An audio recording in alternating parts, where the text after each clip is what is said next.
Hello friends, कैसे हैं आप लोग। तो ये हमारा नेक्स्ट वीडियो है इकोनॉमिक्स का। इसमें हम देखेंगे कि क्या क्या जो हमारा फिनेंशियल इंटरमीडिएट होता है। जैसे हमने पिछली क्लास में पढ़ा था बैंकिंग क्या होता है। अब बैंकिंग में जो उसे क्या कहते हैं, फिनेंशियल इंटरमीडिएट मीन्स एक कुछ लोग हैं, कुछ बिजनेसमैन हैं, कुछ पब्लिक है। ये दोनों के बीच में जो पैसा का बैलेंस है वो कौन करके रखता है। किसी को लोन चाहिए और किसी को अपना सेविंग रखना हो, तो वो सारा कुछ फिनेंशियल इंटरमीडिएट बीच में फिनांस के रूप में आता है। लोन भी दे सकता है, आपका पैसा भी सेफ्टी से रख सकता है और उस पर कुछ इंटरेस्ट भी दे सकता है। तो अब ये और ये बैंक का अपना भी कुछ प्रॉफिट होता है। तो ये प्रॉफिट बहुत धीरे धीरे बहुत ज़्यादा प्रॉफिट होने लगा, क्योंकि पब्लिक बहुत है, बहुत बिजनेसमैन भी है। तो सब लोग बैंक में जो फिनेंशियल इंटरमीडिएट है उसमें पैसा देने लगे और उससे बैंक का क्या हुआ, बहुत ज़्यादा प्रॉफिट भी होने लगा। जो लोग बैंक में इन्वॉल्व थे वो बहुत अमीर होने लगे, एम्प्लॉयमेंट भी बहुत जनरेट होने लगा। तो इस चीज़ को देखते हुए सब लोग सोचने लगे कि चलो हम भी बैंक खोल लेते हैं। फिर बैंक के नाम पे नॉन बैंकिंग भी आ गया, जिसे आरबीआई लाइसेंस नहीं देती है, उसके उसे वो भी अलग अलग तरीके का खुलने लगा जो अनऑथराइज था। पर ये जो फिनेंशियल इंटरमीडिएट था, नॉन बैंकिंग, जो बैंक नहीं था, वो भी क्या करती थी, लोन देती थी लोगों को। लोन देने से क्या होता था, हमारा बिजनेस ही बढ़ता था। तो जब हमारा बिजनेस बढ़ेगा तो जीडीपी ग्रोथ आएगा। तो जीडीपी ग्रोथ आने से क्या होगा, फिर हमारा जो डेवलपमेंट है वो बढ़ेगा। तो हम देखते हैं अब क्या क्या क्लासिफिकेशन है डिफरेंट डिफरेंट। ठीक है,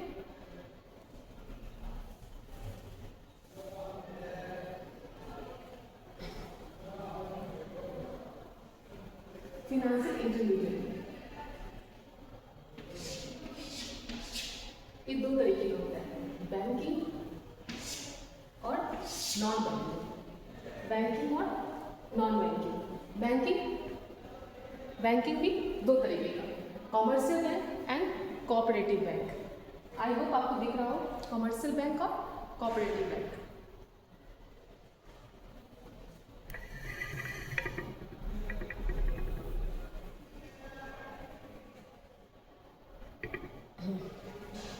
कॉमर्शियल बैंक और कोऑपरेटिव बैंक। नॉन बैंकिंग तीन तरीके का होता है, all India finance institution, private dealer, non banking finance company. एक एक तरीके से इसमें क्या क्या आता है सब हम देखेंगे। पर एक पहले हम एक बेसिक सा व्यू ले लेते हैं कि अलग अलग सबका काम कैसे है, ये सब डिफरेंट कैसे है। तो कॉमर्शियल बैंक पहले लेते हैं। कॉमर्शियल बैंक में चार तरीके होते हैं, पब्लिक, प्राइवेट और आरआरबी। ये 1976 के ऐसे से बना है। तो public, private, foreign, RRB. Public मतलब हो गया जो गवर्नमेंट के अंदर में है। प्राइवेट मतलब हो गया जो अगर कुछ लोग जिसमें पब्लिक गवर्नमेंट इन्वॉल्व नहीं हो वो भी अपना चला सकते हैं, पर सबको आरबीआई ही लाइसेंस देती है। कमर्शियल बैंक को आरबीआई ही लाइसेंस देती है, तभी वो काम कर सकते हैं। उसका कुछ कंडीशन रखा गया है कि आपका 500 करोड़ होना चाहिए नेटवर्थ, तो ये आप कर सकते हैं। जो रूल रेगुलेशन है आरबीआई का आप वो मान सकते हैं। जितना भी रूल रेगुलेशन अगर वो फॉलो करता है, नेटवर्थ जो किया गया है उनके द्वारा तय, वो अगर होता है तो जो प्राइवेट है शेयर होल्डर है वो भी अपना बैंक खोल सकते हैं। फॉरेन बैंक जो बाहर का कंपनी है वो भी खोल सकता है। आरआरबी कॉमर्शियल बैंक के ही अंदर में आता है, जो छोटा छोटा इलाका है सबको फिनेंशियल इंक्लूजन, सबको बैंक से जोड़ने के लिए। इसमें शेयर होता है, जैसे कि स्टेट सेंटर का 50% शेयर होता है। आरआरबी के को स्पॉन्सर कोई बैंक होता है, जैसे एसबीआई हो गया, या कोई स्पॉन्सर बैंक होता है, उसका 35% होता है और स्टेट का 15% शेयर होता है आरआरबी में। ये 1976 में खोला गया था। पर अब देखते हैं कि कोऑपरेटिव बैंक क्या होता है। कोऑपरेटिव सोसाइटी हमने सुना है, कोऑपरेटिव बैंक होता है कि सब लोग मिल करके करते हैं। तो ये स्टेट लेवल का होता है, डिस्ट्रिक्ट लेवल का होता है और लैंड डेवलपमेंट कोऑपरेटिव बैंक भी होता है। स्टेट लेवल का स्टेट का होता है, डिस्ट्रिक्ट को हम लोग सेंट्रल कोऑपरेटिव बैंक भी बोलते हैं, सेंट्रल डिस्ट्रिक्ट को सेंट्रल भी बोलते हैं। तो इस तरीके से पहले इसको हम समझते हैं। तो अब इसमें डिफरेंस क्या है, जैसे पिछले क्लास में हमने सीआरआर एसएलआर के बारे में पढ़ा था। जो कुछ बैंक को रखना होता है, कैश रिजर्व रेशियो, जो कमर्शियल बैंक है उसको आरबीआई के अंदर रखना होता है कैश के रूप में।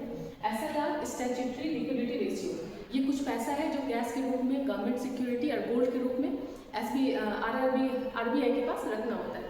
तो ये हो गया जो कुछ, जब कोई इमरजेंसी ऐसा केस आए तो ऐसा ना हो कि एकदम से दिवाला लोगों का पैसा डूब जाए, तो इस वजह से बैंक को कुछ इतना रखना पड़ता है आरबीआई के अंदर में। तो ये हो गया। पर कोऑपरेटिव बैंक को पहले नहीं रखना होता था, पर 1961 के बाद से इसको अच्छा होता है।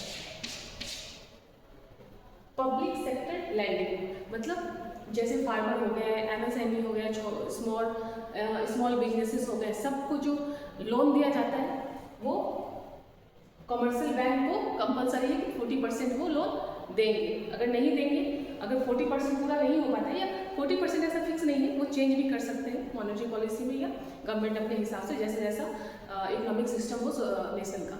तो पब्लिक सेक्टर अभी 40% है, मतलब कि अगर 40% जो MSME है, एग्रीकल्चर है, उसमें देना ही देना है बैंक को। अगर वो नहीं देते हैं तो वो फिर मान लो 30% अभी तक दे पाए, 10% नहीं दे पाए, तो जो एग्रीकल्चर डेवलपमेंट के लिए वो चला जाता है, जो नाबार्ड के अंदर में होता है। उसी तरह जैसे फॉरेन बैंक के लिए कंडीशन कम है, अगर इसका ब्रांच 40 ब्रांच है, 40 से ज़्यादा ब्रांच है फॉरेन बैंक का, तो 40% PSL भी देना पड़ेगा, पब्लिक सेक्टर लैंडिंग। और अगर इसका 32 मान लेते हैं, 40 से कम है तो 32% देना, 20 ब्रांचेस है।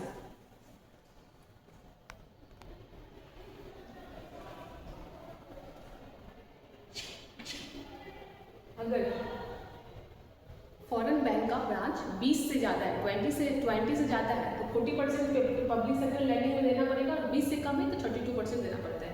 तो इसका जाता है जो स्मॉल इंडस्ट्री है उसमें खर्च होता है, अगर ये पूरा नहीं कर पाए तो। और पर जो पब्लिक है और सब जो बैंक है, अगर वो अपना PSL पूरा नहीं कर पाए, PSL भी नहीं, PSL पब्लिक सेक्टर लैंडिंग, वो अगर पूरा नहीं कर पाए तो एग्रीकल्चर डेवलपमेंट अथॉरिटी के पास जाता है, और जो नाबार्ड के अंदर में होता है। नाबार्ड के बारे में पढ़ेंगे हम आगे क्या है। फिर क्या है,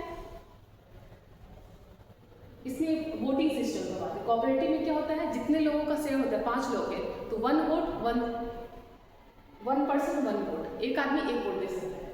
पर जो ये कॉमर्शियल बैंक है उसमें जिसका ज़्यादा शेयर है, मेरा मान लेते मेरा ज़्यादा शेयर है तो मेरा बात ज़्यादा रखा जाएगा, तो मोर शेयर मोर वोट कैपेसिटी, इसमें 1 पर्सन 1 वोट कोऑपरेटिव बैंक में।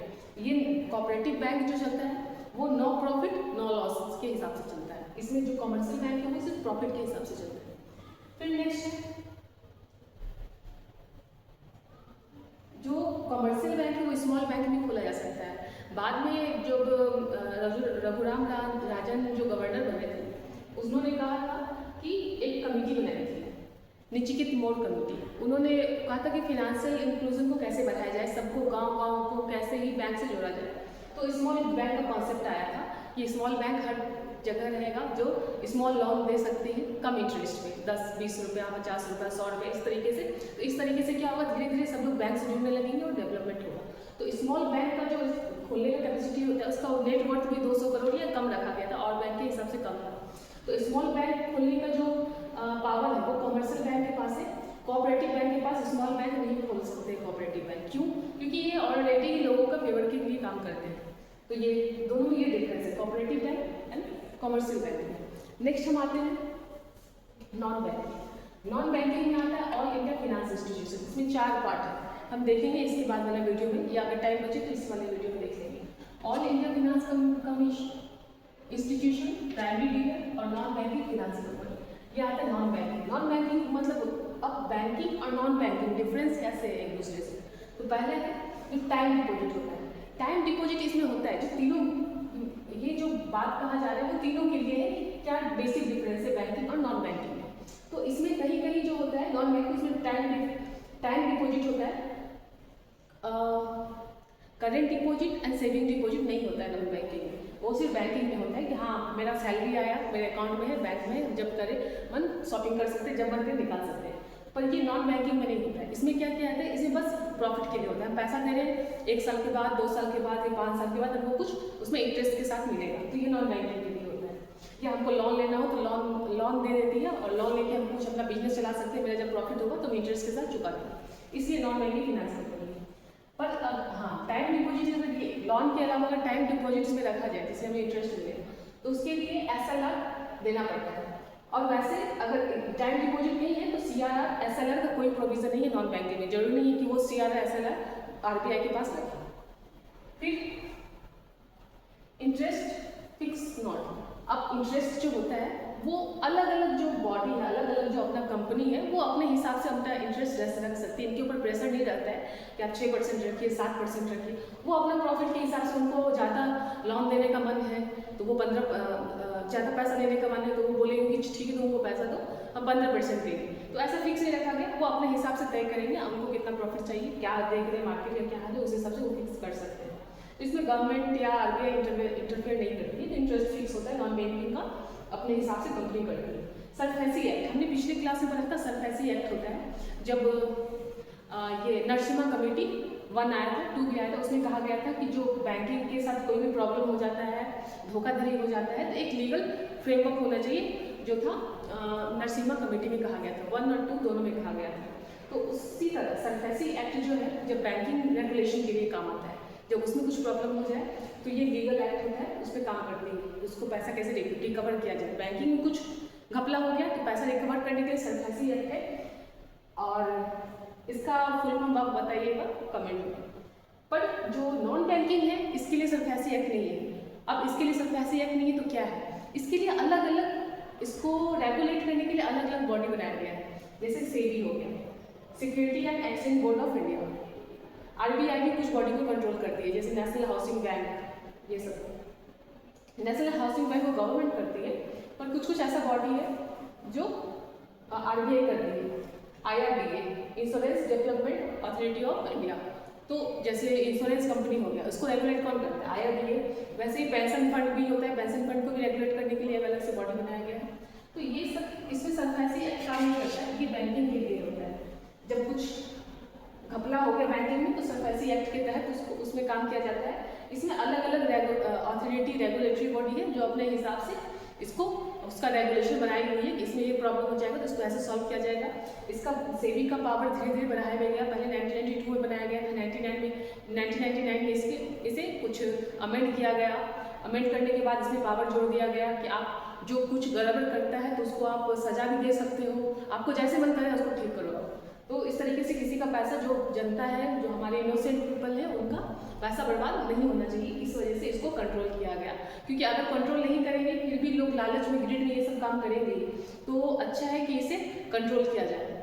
तो ये है, तो ये 2 चीज़ समझ में आ गया होगा, बैंकिंग एंड नॉन बैंकिंग। अब हम इसका पार्ट देखते हैं कि इसमें तो समझ में आ गया, ये फिनेंशियल इंटरमीडिएट समझ में आ गया, लोन देते हैं। अब फिनेंशियल इंटरमीडिएट 2 तरीके का होता है। जो नीचे क्या था, नरसिम्हा कमेटी 2 जो आया था 1998 में, उनके द्वारा ये बात कही गई थी कि आप बहुत ज़्यादा पार्ट में मत बांटिए फिनेंशियल इंटरमीडिएट को, कि हम भी ये फिनेंशियल कंपनी खोल के रखे हुए हैं, हम फिनांस कंपनी को ये खोल के, वो खोल के रखे हुए, आप 2 पार्ट में बांट दीजिए। एक बैंकिंग जिसके पास बैंक RBI का रेगुलेशन हो, एक नॉन बैंकिंग जिसको अलग अलग बॉडी जो गवर्नमेंट द्वारा बनाया गया है वो रेगुलेट करती हो। इस तरीके से क्या होगा, एक डाटा बना रहेगा कि हाँ ये जो अथॉरिटी है ये भी कंट्रोल किया जा रहा है, ये अथॉरिटी है ये भी कंट्रोल किया जा रहा है। तो इस तरीके से बनाया गया। बैंकिंग में कॉमर्शियल कोऑपरेटिव, नॉन बैंकिंग में all India finance institution, primary dealer, non banking finance company. अब हम नेक्स्ट वाली वीडियो में हम देखेंगे कि ये तीनों है क्या, इसमें क्या क्या पार्ट होता है। तो प्राइमरी डीलर का मतलब नेक्स्ट वीडियो में देखते हैं, ठीक है। Thank you.